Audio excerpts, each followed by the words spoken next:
BJP कायदीन की जानिब से मुसलमानों के खिलाफ जहर अफशानी और नफरत अंगेजी जारी है। ताज़ा वाक़या उत्तर प्रदेश के मुरादाबाद में पेश आया, जहां एक खातून बीजेपी लीडर ने मुस्लिम दुकानदारों को हिंदू इलाका राम गंगा विहार से दुकानें खाली करने का अल्टीमेटम दिया है। ये अल्टीमेटम बरसरे आम माइक पर दिया गया, जिसका वीडियो सोशल मीडिया पर तेजी के साथ वायरल हो रहा है। जिस खातून बीजेपी लीडर ने ये नफरत अंगेज बयान दिया है, उसका नाम सुनीता शर्मा बताया जाता है और वो मुकामी बीजेपी लीडर हैं। सोशल मीडिया पर सामने आई वीडियो में देखा जा सकता है कि वो हाथ में माइक लेकर लोगों के दरमियान इन मुस्लिम दुकानदारों को धमकाती नजर आ रही हैं, जिन्होंने रामगंगा विहार में नॉनवेज की दुकानें खोली हुई हैं। मीडिया रिपोर्ट्स के मुताबिक जिस जगह पर सुनीता शर्मा माइक से मुस्लिम दुकानदारों को धमका रही हैं, उसी जगह एक मूर्ति लगाने का एहतजाजी मुजाहरा चल रहा था।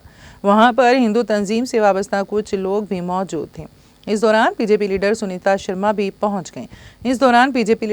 शर्मा वहां पहुंच गई और वो साफ तौर पर मुसलमानों को हिंदू इलाकों में दुकानात किराए पर देने से मना करती नजर आई। इसके साथ ही वो भी ये भी कह रही थी कि अगर कोई मुस्लिम इस इलाके में नॉनवेज की दुकान खोलता है तो एहतजाज किया जाएगा। उसने कहा, कान खोल कर सुन लो, यहाँ से दुकानें फौरन खाली कर दो। जब बीजेपी लीडर इस तरह की नफरत अंगेज बयानबाजी करती थीं तो इस दौरान उनके आसपास कुछ लोग भी खड़े थे जो भारत माता की जय के नारे लगा रहे थे।